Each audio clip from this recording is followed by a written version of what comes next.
Welcome. In front of me I have Samsung Galaxy Fit 3 and I'm gonna show you how to track the steps or the amounts of steps taken on this device.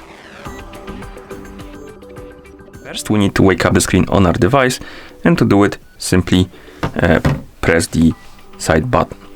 Once you wake up the screen, you should see the current watch face, the home screen, and on some of the watch faces the amounts of steps taken will be displayed, as you can see right here.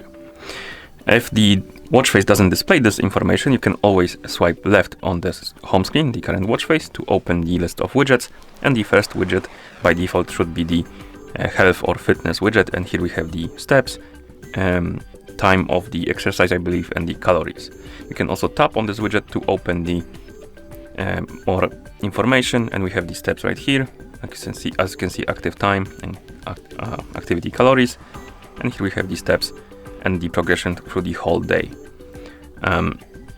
We can tap on this. If you want to get even more information, I believe you need to download and install the Samsung Health application on the phone that is paired with your watch, and there you can check more detailed information about that. Okay, and once you're done, you can press the side button to go back to watch face. And that's how you check the amount of steps taken on this watch. Thank you for watching. If you found this video helpful, please consider subscribing to our channel and leaving a like on the video.